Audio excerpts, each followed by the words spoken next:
બોલો સ્વામિનારાયણ ભગવાનની જય. હરિ કૃષ્ણ મહારાજની જય. વાલા ભક્તો, શ્રી સ્વામિનારાયણ મંદિર વરિયાવ સર્વોપરી ધામ સુરતમાં બિરાજમાન વાલા વાલા આપણા ઈષ્ટદેવ સ્વામિનારાયણ ભગવાન, પૂજ્ય સંતો અને તમામ હરિભક્તો, અમારે દિનેશભાઈ, સંજયભાઈ જીવાણી, અરવિંદભાઈ વગેરે, ઘનશ્યામભાઈ વગેરે બધા ભક્તો, સર્વેને ભાવથી જય સ્વામિનારાયણ. પૂજ્ય અભ્યાસ સ્વરૂપ સ્વામીએ સરસ મજાના પ્રસંગો દ્વારા અને છેલ્લે મેં સાંભળ્યું એ પ્રમાણે સ્વામી બધું કહેતા પારિવારિક બધી સલાહ સૂચનો દ્વારા ખૂબ સરસ મજાનું માર્ગદર્શન આપ્યું અને કથા વાર્તાનો લાભ આપ્યો. અત્યારે સ્વામી જે વર્ણન કરતા હતા એવું પરિવારમાં વાતાવરણ સર્જાતું જાય છે. પહેલાં આપણે આમાં ઘણા બધા મોટા ભાગના બેઠા તો નાના હતા ત્યારે કંઈક અલગ પ્રકારનું વાતાવરણ હતું અને હવે બધા જ બોલતા જાય કે સ્વામી હવે બધી વાતાવરણ આખું બદલી ગયું છે, સમય બધો બદલાઈ ગયો છે. એવું આપણે બધા બોલતા જાય છે ને અનુભવતા જાય છે, બધાને ફિલિંગ થાય.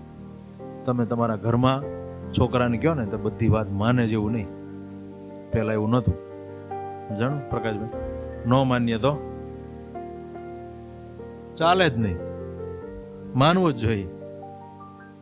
પણ હવે એવું નહીં, ખભા ઉલાળે ને એક વખત સ્ટાર્ટર પડી ગયું પછી પૂરું. સમજાણું? અમારા ઘણી વખત એવું બને, સમજાણું? એના મા બાપ કંઈક કહે ને, લે આ ભગવાનને દંડવત કર. જો એને મગજમાં હરકું ચડ્યું અને કર્યું તો થઈ ગયું. પણ જો ખભા ઉલાડ્યા પછી એના બાપા ગમે એમ નાડા તોડાવે, એ ન કરે એટલે ન જ કરે, ભાગીને વયો જાય બહાર, પણ ન કરે. આ બધા ન્યૂ વર્ઝન. એટલે થોડું આ બધું પારિવારિક વાતાવરણ થોડું જરા બગડતું જાય છે. પરંતુ આ વાત ઉપરથી મને એવું લાગે છે, અહીંયા બેઠેલા આપણે બધા તમામ ભક્તો, આપણે બધા ભગવાનના આશ્રિતો છીએ. સ્વામિનારાયણ ભગવાને એવી સરસ મજાની બધી રીત ભાત પરંપરાઓ આપણને આપેલી છે.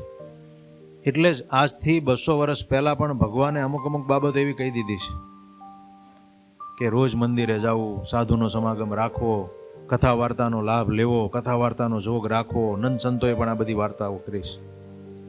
તો એના ઉપરથી આપણે થોડું, હું એક તમને વાત કરું, તમારા ઘરમાં કંઈક કોઈના મેરેજ હોય, સમજાણું, તમારા દીકરાના કે દીકરીના, તો તમે આમ પ્લાનિંગ કરો કે નહીં કે આડેધડ ચાલે, બધા ભેગા થાય? તમને ખબર છે પરંપરામાં એવું ચાલ્યું આવે, ભેગા થાય પછી લગ્ન લખવાના હોય તો આખો પરિવાર બોલાવે.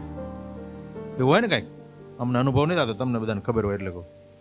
બધા પરિવારમાં આવે ને બધા ભેગા થઈને બધી પત્રિકાઓ લખાય ને પછી એના પહેલાં તમે આખા તમારું જે ફેમિલી હોય 5-7 જણાનું, એ ભેગા થઈને પ્લાનિંગ કરો કે આપણે શું શું કરીશું, કોને કયો ઓર્ડર આપીશું, બધું હોય ને એવું. તો બધું કેવું પ્લાનિંગ કરો છો? એવી જ રીતે તમે તમારા ધંધા માટે પણ પ્લાનિંગ કરો છો. ભલે કોઈ પણ રીતે, પણ તમે બેઠા બેઠા વિચારતા હો, પછી 2 જણાની સલાહ લ્યો, પછી તમારા ઘરના સભ્યો સાથે થોડીક ક્યારેક ડિસ્કશન કરો કે આપણે આવી રીતનું કરવું છે, આમ વિચાર્યું, સમજાણું? પણ આપણે ક્યારેય એવું પ્લાનિંગ કર્યું કે આપણો પરિવાર આદર્શ પરિવાર બનાવવો છે, આપણે ભગવાનને ગમે, આપણા ઘરે ભગવાનને સામેથી આવવાનું મન થાય એવો પરિવાર આપણે બનાવવો છે. એમ આપણા આદર્શ પરિવાર માટે આપણે ક્યારે પ્લાનિંગ કર્યું? કેમ કે એની આપણને એટલી બધી ગંભીરતા પણ નથી અને જરૂરિયાત ઘણી છે, પણ મગજમાં એ બેઠી જ નથી. આની આટલી જરૂરિયાત છે કેમ કે હજી મગજમાં છે ને કંઈક બીજી જરૂરિયાત છે. અને જો ખરેખર એ પ્લાનિંગ હોય ને અને મગજમાં એની જરૂરિયાત ઊભી હોય ને તો પરિવારમાં એવું વાતાવરણ થાય નહીં. આપણે ધ્યાન અપાય, એના માટેના પ્લાનિંગ થાય, એના માટેના વિચારણાઓ થાય, એને બધું વ્યવસ્થિત સંગઠન કરીને કરીએ. સમજાણું? હવે આદર્શ પરિવાર એટલે શું? પહેલાં તો આપણને એ ખબર હોવી જોઈએ ને. હે, ઘરમાં બધા હોય એટલે ખૂબ કમાય, એને આદર્શ પરિવાર કહેવાય? સંજયભાઈ, બધા જ કમાતા હોય એ ખાલી આદર્શ પરિવાર નથી. જે પરિવારમાં સંપ હોય, આત્મીયતા હોય, એ પરિવારમાં સંસ્કારો હોય, પ્રેમ હૂંફ બળ હોય, પછી સત્સંગ હોય, ભજન ભક્તિનું વાતાવરણ હોય, સવાર સાંજ ભગવાનને આરતી નિયમ વગેરે બધા થતા હોય, અને બધા નીતિમત્તા અને પ્રામાણિકતાથી જીવન જીવતા હોય, આ જેને કહેવાય સદગુણોનું જ્યાં પ્રધાનપણું હોય, ભગવાન સત્સંગ અને સદગુણોનું પ્રધાનપણું જ્યાં હોય, એ આદર્શ પરિવાર કહેવાય.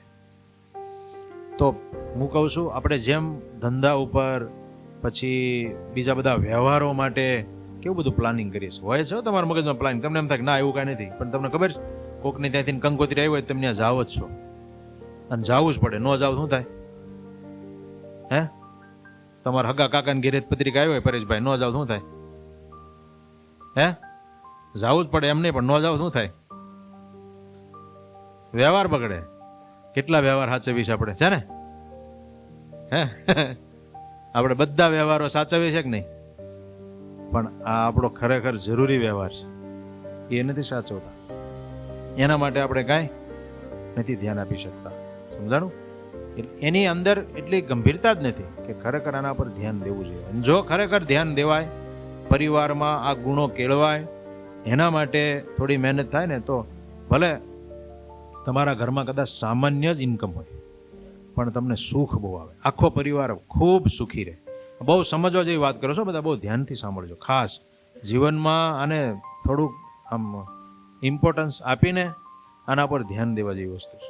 કે આપણે જો પ્લાનિંગ કરીને એવો પરિવાર સાથે હળી મળીને રહેતા હોય તો જીવવાની મજા આવે. કદાચ પૈસા સામાન્ય હોય પણ સુખ બહુ આવે, બાકી પૈસા ખૂબ હોય પણ સુખ ન આવે, શાંતિ ન આવે. એટલે આપણે બધાએ પ્લાનિંગ કરવું જોઈએ, અને એના માટે ભગવાને આપણને એટલે સત્સંગનો યોગ રાખવાનું કીધો છે. એટલે હું તો કહું છું, તમારે બધાએ આપણે પહેલાં પોતે આપણે એવા સરસ સારા આદર્શ બનવાનું, એવા ભગવાનના ભક્ત બનવાનું, ભગવાનની આજ્ઞા મુજબ જીવન જીવવાનું, અને સત્સંગનો યોગ રાખવાનો, મંદિરે જવાનું વધારે આપણે થોડુંક પસંદ કરવાનું. એટલે પાછળ બધાને ધીમે ધીમે ધીમે પરિવારમાં પણ તમે કહી શકો, અને એ લોકો પણ આવે સત્સંગમાં જોડાય, અને મંદિરે સત્સંગ કથા વાર્તાનો લાભ લે, એ પણ થઈ શકે. બીજું, ઘરમાં જ તમે વાતાવરણ બનાવી શકો. કેવી રીતે બને? થોડુંક બધા બેસીને આના માટે સ્પેશિયલ પ્લાનિંગ કરવાનું. લગ્ન માટે કેમ કરો છો? બધા કેમ ભેગા થાવ છો? ઘડીક શું શું કરશું ને કેમ કરશું ને બધું પ્લાનિંગ કરીએ છીએ ને. એક દિવસ બધાએ ભેગા થવાનું. તમે કરજો, આ ટ્રાય કરજો, પછી આવતા રવિવારે મને તમે અનુભવ કહેજો. ઘરના તમે કેટલા, 5 સભ્ય, 3 સભ્ય, 4 સભ્ય જે હોય ને બધા ભેગું થવાનું. ચાલો આપણે આપણો પરિવાર આદર્શ પરિવાર બનાવો છે. કેવો? તો કે દાદા ખાચર જેવો. હાલો, આપણી નજર સામે રોલ મોડલ છે જ ને. દાદા ખાચરના પરિવારમાં ભગવાન સામે ચાલીને પધાર્યા એટલું નથી હો. ઘણા પરિવારમાં એવું હોય કે ભગવાન સામે ચાલીને આવ્યા. સમજાણું? સબરીબાઈના ઘેરે ભગવાન આવ્યા, એની ઝૂંપડીએ ભગવાન આવ્યા, આપણે એવું બધું સાંભળ્યું. પણ દાદા ખાચરના ઘેરે ભગવાન ખાલી આવ્યા નથી.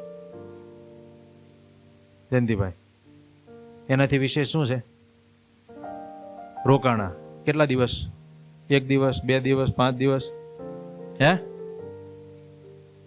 29 વર્ષ સત્સંગમાં મહારાજે કાઢ્યા. એમાં સૌથી વધારે સમજો ને, 1-2 વર્ષ ઓલપા જુનાગઢ સાઈડ બધા પહેલા શરૂઆતમાં હતા, પણ સૌથી વધારે એટલે કે હાલો 29 વર્ષ ભગવાન ગઢડામાં કાઢ્યા, પોતાનું ઘર માની રહ્યા. તો દાદા ખાચરનું રજવાડું કાંઈ મોટું સયાજીરાવના રજવાડા જેવું રજવાડું નહોતું. કંઈ જાહો જલાલી જોઈને નથી રોકાણા. એવી મોટી જાહો જલાલી તો ભગવાન વન વિચરણ કરતા કરતા આવ્યા ને ત્યારે બહુ રજવાડાઓએ સામેથી ઓફર કરેલી કે આ અમારું રજવાડું છે, તમે ભગવાન સ્વીકારો. ઓલા જગ્યાએ ગયા હતા કે અમારી 2 દીકરીઓ છે, આ 2 દીકરીઓને તમને બેયને તમને પરણાઈ દઈ, અને આ રાજગાદી તમને સોંપી, અને આ મોટું રજવાડું તમારું, બધું જ તમને સોંપી દીધું, અને અમે તમે કેમ કરશું? ભગવાન કે ના, અમે એના માટે નથી નીકળ્યા, અમારું એ કામ નથી. અમારું કામ તો આવા બહુ બધા રજવાડાવાળાને અમારે સાધુ બનાવી દેવાના. સમજાણું? બધા રજવાડા સંભાળતા એવા કેટલાને ભગવાને સાધુ બનાવ્યા છે. ક્યાંય રોકાણા નહીં, કહેવાનું એ.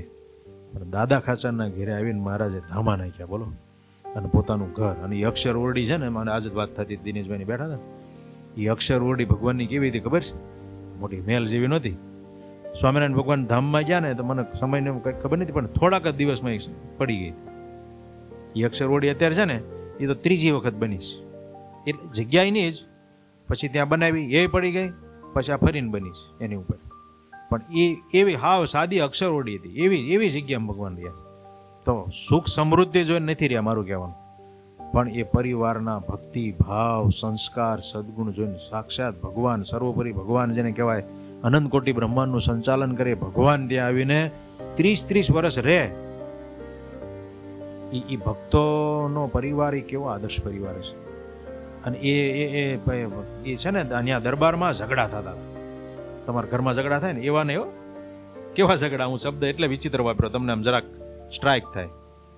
ભગવાનની સેવા માટેના ઝઘડા થતા, સમજાણું? લાડુબા અને એ બે બહેનો, મોટી બાન, એ બેનો વચ્ચે ઝઘડા, એટલે મીઠા ઝઘડા કહેવાય કે ના મારે ભગવાન માટે થાળ કરો, ઓલા કે મારે ભગવાન માટે થાળ કરો, ઓલા કે ના મારે ભગવાનને આ રીતને જમાડવા. હવે કાયમ બેયનો ઝઘડો થાય એટલે પછી ભગવાને આપણા સત્સંગી જીવનમાં એમ આવે પછી વારા ગોઠવા, ખબર છે? 15 દિવસના વારા ગોઠવા. હવે તિથિનો ક્યારેક પાછું આમ તેમ આવે ને તો પાછો હા એ ઝઘડો ચાલુ થાય કે ઓલી તિથિ મારામાંથી, ઓલી મારામાંથી. એમાં એક વખત કંઈક કોઈક મોટી બાના કોઈક સેવક જઈને મહારાજને દૂધ પાયા, તો લાડુબાના સેવક આવીને કે ઓલે એની સેવકા જઈને કે આપણા વારામાં દૂધ પાઈ આવી ભગવાન. પણ એ ભાવ આમ ઝઘડો એટલે એવો નહીં, પણ એવો ભાવ હતો. તમે વિચાર કરો ભગવાન માટે એના કેવા વિચારો ને કેવું જીવન, અને કેવું આખો પરિવાર હર્યો ભર્યો આનંદથી સુખી. તમે વિચાર કરો એના નામના માટે દાદા ખાચરે છે ને મહેનત જ નથી કરી કે મારું નામ થાય દુનિયામાં, સમજાણું? પણ તમને બોલો આપણને બધાને વિચારતા કરી મૂક્યા. આજ સ્વામિનારાયણ સંપ્રદાયમાં કોઈ એવો ફાંટો નહીં હોય કે ત્યાં દાદા ખાચરને યાદ ન કરતા હોય. હે, રોજ સવાર થાય ને સાંજ થાય ત્યાં સુધીમાં અનંત વખત દાદા ખાચરને એક સભ્યો યાદ કરે. બોલો, વચનામૃત વંચાય આપણા સંપ્રદાયમાં એવો નિયમ છે. રોજ લગભગ બધા સત્સંગીઓ એક વચનામૃત વાંચે. તો વચનામૃત વાંચે એટલે મોટા ભાગે દાદા ખાચરનું નામ આવે ને આવે. મધ્ય, પ્રથમ ને મધ્ય ને અંત્ય 3 જાજા વચનામૃતો ગઢડાના, એટલે દાદા ખાચરનું વચનામૃત તો ક્યાંક ને ક્યાંક આવે જ. એટલે દાદા ખાચરના દરબારગઢમાં સ્વામિનારાયણ ભગવાન લીમડા નીચે બેઠા. એટલે બોલો, હે, એની નામના કાંઈ કરવા જવાની થઈ જ નહીં. બોલો, ભગવાન માટે એને જીવન કરી નાખ્યો, એનો પરિવાર આદર્શ બનાવી દીધો, અને ભગવાન રાજી થઈ ગયા. અને એના ફળિયામાં ભગવાને મંદિર બંધાવ્યું. તમે વિચાર તો કરો, હે, કોઈ જગ્યાએ એવું બને? એના ફળિયામાં ભગવાને મંદિર બંધાવ્યું. મંદિર બંધાવ્યું જ કેવું પાછું? આજે અનંત આત્માઓના કલ્યાણના કામ થાય. બોલો, બધા ત્યાં જઈને આમ અહોભાવથી ભગવાનના દર્શન કરે તો ભલાને ભગવાનમાં એવું આકર્ષણ થાય, ખેંચાણ થાય, અને ભગવાન એના કામ કરે. એ મૂર્તિ તો એવી પ્રતાપી. મહારાજ ધામમાં ગયા ને એ જ દિવસે બ્રહ્માનંદ સ્વામીને એમાંથી મૂર્તિમાંથી બહાર આવીને ભગવાને હાર પહેરાવેલો. બોલો, એવા ભગવાન જીવતા જાગતા, આમ કાંઈ ખાલી પથ્થરની મૂર્તિ નથી. આપણા ડભાણવાળા પૂજ્ય જગત પ્રકાશ સ્વામી, એનું આજે યાદ કરીશ, કદાચ અમે ઘણા બધા ઓળખતા છે. એ જગત પ્રકાશ સ્વામી ગઢડા દર્શન કરવા ગયેલા. સ્વામિનારાયણ સંપ્રદાયમાં એકદમ પ્રારંભના કાળમાં પોતે કથા કરતા, અને બહુ જ સારી એમની કથાઓ, અને બહુ લોકો એની સાંભળેલી કથા, અને ખૂબ બધે દેશમાં વિદેશમાં બધે વિચરણ કરીને એને કથા વાર્તાઓ કરેલી. એની કથા વાર્તાની પરંપરા આમ ગણો તો આવી રીતે સંગીત સાથે એમણે સ્ટાર્ટ કરેલી સંપ્રદાયમાં. એ જગત પ્રકાશ સ્વામી એક વખત ગરડામાં દર્શન કરવા ગયા, અને ભગવાન સામે આમ દર્શન કરતા કરતા કરતા હું ભગવાન એવું કર્યું, આમ નમાયું માથું ભગવાનના ચરણમાં. ત્યાં પછી નમાયું પછી ઊંચું ન કર્યું. હમણાં થોડાક વર્ષ પહેલા જ લ્યો આપણી હયાતીમાં વહી ગયા ધામમાં, ન્યા ધામમાં વહી ગયા. આવા તો ત્યાં કેટલા પ્રસંગો બને એ ગઢડામાં. આવા ભગવાન સાક્ષાત ત્યાં અખંડ બિરાજે છે. મારું કહેવાનું કે એ દાદા ખાચરના દરબારમાં ગઢમાં ભગવાને આવું ધામ બંધાવ્યું. એનું કારણ એના આખા પરિવારની ભક્તિ ભાવના. આખો પરિવાર એવો સંસ્કારી, ગુણિયલ, એક આદર્શ પરિવાર કહેવાય. તો આપણે એવું પ્લાનિંગ કરીએ કે આપણે એવા દાદા ખાચર પરના પરિવાર જેવો આપણે પરિવાર બનાવો તો થાય. હો, સમજાણું? પણ એમાં થાય કેવું કે થોડું ઘણું આપણે બધા એમાં મૂકવું પડે. હા, આપણી કંઈક એમાં નબળાઈ હોય એ થોડી સુધારવી પડે. આપણે આલું વિચારવા જઈએ એટલે પ્લાનિંગમાં પહેલું જ પ્રોબ્લેમ મોટો એ આવે. બધા પરિવારના સભ્યો બેઠા, હાલો આપણે શું કરવાનું? તો કે આપણે આપણા ઘરમાં રોજ ભગવાનની આરતી કરવી, રોજ ભગવાનને થાળ ધરાવવો. જે કાંઈ બનાવતા હોય, કાંઈ રોજ આપણે કાંઈ મેવા મીઠાઈ કરીને 56 ભોગ નહીં કરવાનું. જે કાંઈ બનાવતા હોય આપણે એ રોજ 2 ટાઈમ બનતું હોય તો 2 ટાઈમ, 3 ટાઈમ બનતું હોય 3 ટાઈમ ફરજિયાત. અને ભગવાનનું ઘર મંદિર બહુ સારું રાખવાનું, સમજાણું? અને સાફ સફાઈ કરતું રહેવાનું. અમુક દિવસે ત્યાં બાવા ચડી ગયા હોય ને ધૂળ ચડી ગઈ હોય ને બધા ઝાડા થઈ ગયા હોય ને મંદિરમાં એવું બધું હાલે પાછું સમજાણું. બહાર પાછું આપણે ત્યાં બધું રહેતા હોય ને ત્યાં બધું સેટી બેટીને બેડરૂમમાં બધું ચકાટક રોજ પોતા મારતા હોય. ભગવાનના મંદિર એમાં હાવ ધૂળ ચડી ગઈ હોય એવું નહીં થવા દેવાનું. એ બધું સાફ સફાઈ રાખવાની અને રોજ ભગવાનને સરસ મજાની આરતી કરવાની, સવાર સાંજ ભગવાનને થાળ ધરાવવાનો. આ બધું ગોઠવતા બધું આવું પ્લાનિંગ કરીએ. પછી એમાં એક પ્રોબ્લેમ એ આવે કે આખો સમાજ પાછો આપણો આખો પરિવાર નિર્વ્યસની હોવો જોઈએ. પેલો લોચો આવશે સમજાણું. એટલે હા દાદા ખાસર માવા ખાતા હતા, પહેલો એ લોચો આવશે. કાંઈ વાંધો નહીં, હાલો એટલું આપણે પ્લસ માઇનસ કરજો, પણ શરૂઆત તો કરી તો આપણને કોક દાડો અંદર ઇફેક્ટ આવશે. સમજાણું. એમાંય ધીમે ધીમે થશે, પણ એવો કંઈક પ્રોબ્લેમ આવશે એમ મારું કહેવાનું. એટલે તમને અગાઉ કહી દઉં પ્લાનિંગ કરતા પહેલાં. પણ તો પણ કરજો. તમે એવો સારો આદર્શ પરિવાર બનાવવા માટે પ્રયત્ન કરશો તો ભગવાન અંદરથી ભળશે અને તમને એમાં મદદ કરશે. અને એવો સારો પરિવાર બનાવજો. એના માટે જ તમે ખરેખર પ્લાનિંગ કરજો. હું એટલા માટે વાત કરું છું, કાલે જ મારે કોકને આજકાલ મારે કોકને યારે વાત થઈ હતી. અમારા આપણે હરિભગત આવે છે ને, એનો દીકરો કોલેજ કરે છે. થોડીક વાત કરી શોર્ટમાં તમને ફરી કહું. મેં કાલ સાંજે સભામાં જ કીધી હતી, પણ આજ ફરી મને યાદ આવી ગઈ કહું. અત્યારે કેવું ચિત્ર છે બધું સમાજનું. તમે એમ જ માનો આપણો છોકરો તો ન બગડે અને આપણો છોકરો બગડ્યો નથી, આપણને એમ જ લાગે, પણ ખબર જ ન પડે. બધા મા બાપને એમ જ ન હોય. કોકને જ એવું હોય કે મારો છોકરો બગડી ગયો, બાકી કોઈને ન હોય. પણ એ બગડી ગયો હોય પાછળથી કંઈ ખબર જ ન હોય. સમજાણું. તો એક છોકરો કાલે 2 દી પહેલાં હમણાં મને વાત કરતો. હું છે ને ક્યારેક આવા કોલેજિયન યુવાનો હોય ને એને પૂછું, તમે ક્યારેક અખતરો કરજો? તમે ક્યારે એવું પૂછ્યું નહીં હોય? તમે પૂછજો. તમારે પૂછવાનું કે કોલેજમાં શું વાતાવરણ હોય. મેં પૂછ્યું કાલે, મેં કીધું તું મને કહેતો બેટા કેવી રીતનું વાતાવરણ હોય કોલેજ કરે છો? તો કે સ્વામી તમને કહેવાય એવું નથી. કે પોતે સારો સત્સંગી આપણો ઘરનો ડાયો દીકરો, એ તો એમાંથી બચેલો છે, પણ મને કે સ્વામી ત્યાં સિગારેટની અંદર જ ગાંજો, પછી ડ્રગ્સ, પછી ડ્રિંકિંગ, આ બધું જ ચાલે છે. અને મને આંકડો આપ્યો. હવે એ એનો આંકડો કહું છું. બહાર સમાજમાં કદાચ કેવું હશે કે બહારનું સર્વે કેવો હશે એના આધારે હું આંકડો છે, પણ એ છોકરાનો સર્વેનો આંકડો કહું. મને કે સ્વામી 100માંથી 85 જણા આવા છે. આ એનો જ આંકડો, એ છોકરાનો જ આંકડો આપો. એના બાપ સાથે બીજો છોકરા બેઠો હતો, પણ એનું નામ નથી દીધું. એટલે પાછા કોક પછી એને જઈને પકડાઈ ગઈ છે, તું એટલે અમારા કોલેજનું બધું. એ કે સ્વામી 100માંથી 85 છોકરા આવું કરે છે, બધા જ વ્યસનોમાં, અને બધા ન કરવાના ધંધા બધા કરે. અને ત્યાં સુધી દિનેશભાઈ એ કે પાછા રવિવારે એવું નહીં, ચાલુ દિવસમાં અહીંથી ઘેરેથી કરીને જાય કોલેજ જાઉં છું. એના મા બાપે બિચારે મજૂરી કરીને એના માટે શીખવા જેવું. સમજ ખાસ તમે બધા ધ્યાનમાં લેજો. એટલે હું કહું છું છોકરાઓને ખાસ સત્સંગમાં લાવજો. એના મા બાપ બિચારો હીરા ઘસે આખી જિંદગી. હા બીજા આપણે કાઠિયાવાડી માણસો બિચારા શું કરે, મહેનત કરે, બધા મહેનતું ખૂબ. તો મજૂરી કરે, હીરા ઘસે, કે પછી કોઈ પણ પ્રકારની બીજી મજૂરી કરે. અત્યારે તો આ મંદીના સમયમાં બિચારા એના મા બાપે હું ન કરે, બધું કરે. બોલો લારીઓ ખોલે છે તેને ઘણા પટેલના દીકરા હોય, લારીઓ ખોલે, ભેળની લારી, ફલાણી લારી ને એવું. બિચારા બધા મહેનત કરીને એના છોકરીઓને ભણાવવા માટે. અને ઓલા રાજકુંવરો ને રાજકુંવરીઓ એ જે કરે છે ને, તો એવું કીધું મને કે સ્વામી પાછા એ ચાલુ દિવસમાં અહીંથી ઘેરેથી કહીને જાય હું કોલેજ જાઉં છું, સીધા દમણ જાય.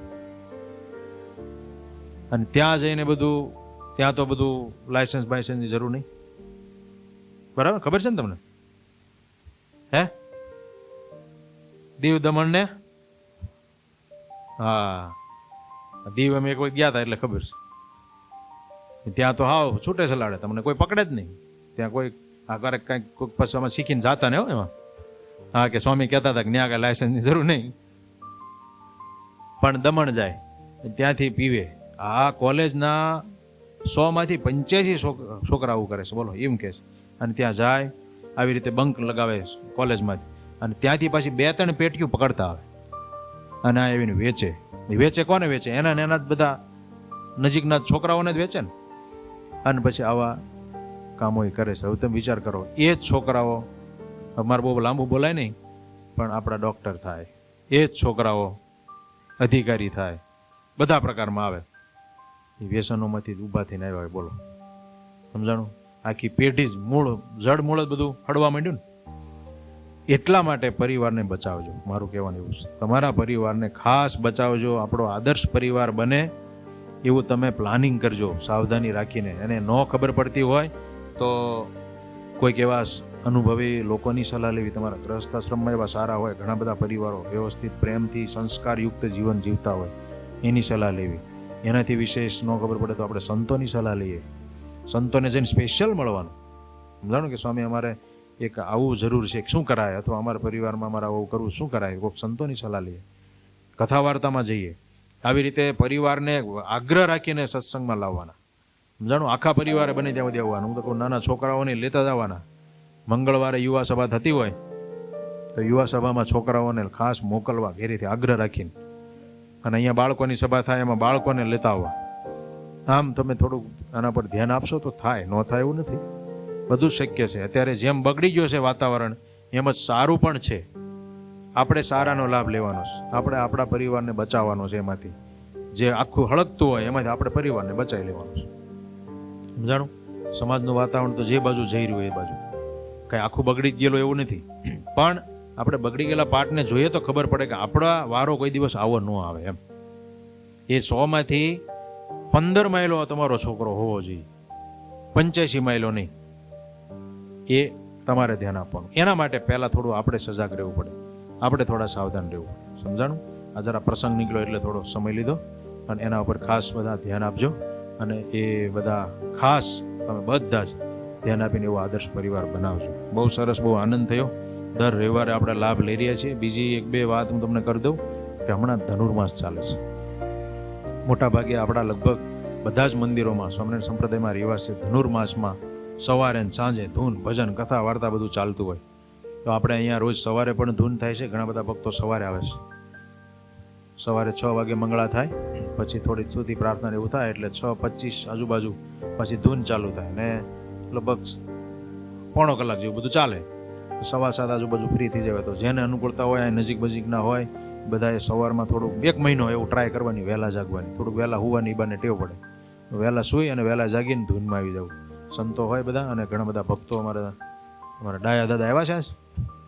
હા, ડાયા દાદા તો રોજ ચાલતા આવે છો. એમ ઘણા બધા ભક્તો સવારમાં આવી જાય છે.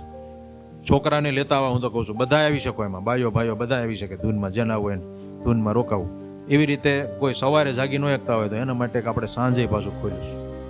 અને સાંજે તો બધા બહુ હમણાં આવે છે. અમારે કાલે અમારે લગભગ ઘણા બધા ભક્તો, બધા 100-150 જેટલા ભક્તો થઈ જાય.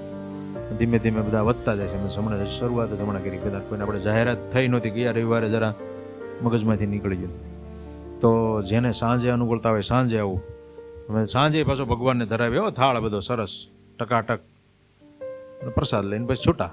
9:30 આમ તો ધૂન ચાલુ થાય, એટલે 9-9:15 આવી જવાનું. આ થોડી વાર ભગવાનને દંડવત કરીએ, પ્રદક્ષિણા કરીએ, શાંતિથી માળા કરીએ. એવું થોડુંક આપણે 1 મહિનો ટ્રાય કરો, આપણા માટે સમય કાઢો, જાણો. એટલે એ સમય થોડોક કાઢવો.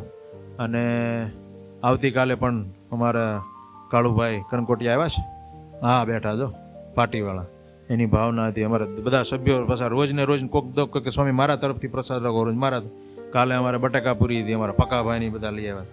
એને આગલે દિવસે અમારે હાવ નવા અમારા હરેશભાઈ ગોરાસુના એ કે ઘરેથી મહાપ્રસાદ લઈ આવું. એના આગલે દિવસે અમારા મૌલિકભાઈ કે મારા ઘરેથી ખમણ લઈ આવું. એમ બધા ભક્તો યજમાન થઈ જાય ને પ્રસાદ લાવે છે. અને આવતીકાલે પાછું મારા કાળુભાઈ કે મને કે સ્વામી બધા ઝાઝા ભક્તો આવે એવું કરજો, કે વણેલા ગાંઠિયા ગરમા ગરમ આપણે બધાને ભગવાનને ધરાવીને જમાડવા. તો પાછું તમારે કાલે અનુકૂળતા હોય તો આવજો. એટલે બધા ટૂંકમાં કહેવાનો બધાનો ભાવ છે, ખાવા માટે નથી, પણ એક બધાને ભાવ હોય. અને બધા આવે શાંતિથી ભજન થાય, બધાને મજા એ આવે છે.